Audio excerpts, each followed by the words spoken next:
वंश करके एक यूट्यूब पे ऊपर आई हुई है inquiry that if buyer is giving 90 days confirmed irrevocable LC, then how to get pre-shipment finance? Also, if the LC at site, then how can we get LC discounted?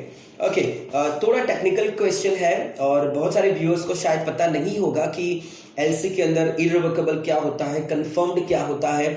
So these are the clause जो LC के अंदर लगते हैं जिससे आपका LC confirmed है और आपको पेमेंट 110% मिल जाएगा, उसका श्योरिटी मिलता है. बेसिकली इररिवोकेबल कंफर्म्ड एलसी वो होता है कि जिसमें बायर और सेलर एक बार अगर एलसी इश्यू हो गई, एक बार कंफर्म्ड हो गई, उसके बाद बिना सेलर को पूछे बायर कोई भी चेंजेस नहीं कर सकता, कोई भी उसको अगेंस्ट स्टेप्स नहीं ले सकता. So it is going to be done over that. So confirmed irrevocable, तो वो रिवोक नहीं हो पाएगी, वो कंफर्म्ड एलसी है. And that's the if the criteria of LC is going to match by seller, then on the given date the payment is going to be released by the buyer's bank. So that is going to be for sure. सो अगर मोहित जी का question ये है कि अगर 90 days confirmed irrevocable LC है तो pre shipment finance कैसे लिया जाए.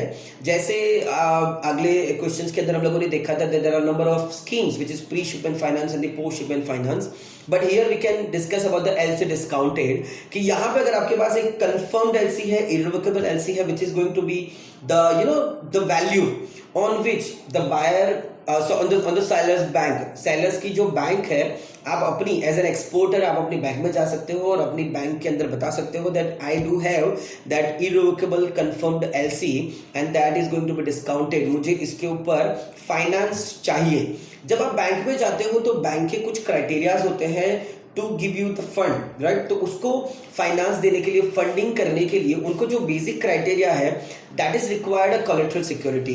अब एलसी के अंदर तो ऑलरेडी इररिवोकेबल है, कंफर्म्ड है, तो वो बायर्स की bank is responsible to give you the payment. अब बायर के बैंक की खुद की क्रेडिटेबिलिटी है तो वो तो डेफिनेटली उस साइड से तो बैंक शायद बहुत क्लियर हो जाएगी कि मेरा पेमेंट आने भी वाला है.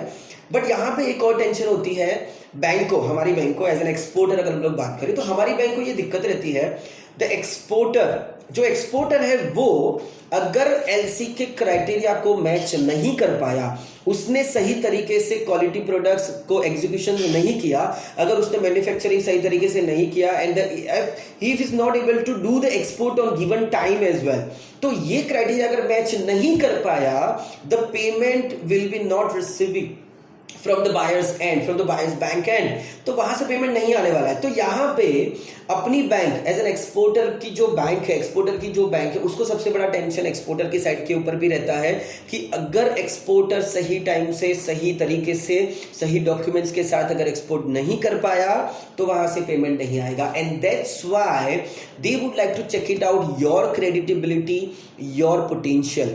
अगर आपका क्रेडेंशियल्स बिल्कुल सही है, अगर आप बैंक के साथ बहुत अच्छी तरीके से जुड़े हुए हैं, पिछले 4, 5, 6, 7 साल से अगर आप उनके साथ ऑलरेडी आप ट्रांजैक्शंस कर रहे हो, उस बैंक के साथ जुड़े हुए हो and they know you very well, तो उस केस के अंदर they will not ask for the collateral security. They understand that you are the genuine one, you will do timely export, आप अच्छी तरीके से कर पाओगे, डेफिनेटली आपका पैसा वहां से आ जाएगा. So in that case without collateral security they can give you the discount.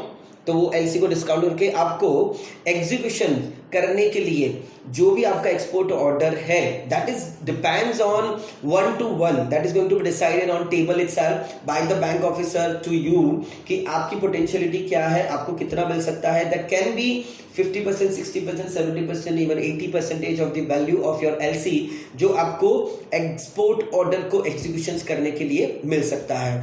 So that is depends on bank to bank, on your repo, on your relations with your bank कि किस तरीके से है and how much you are able to provide collateral security as well.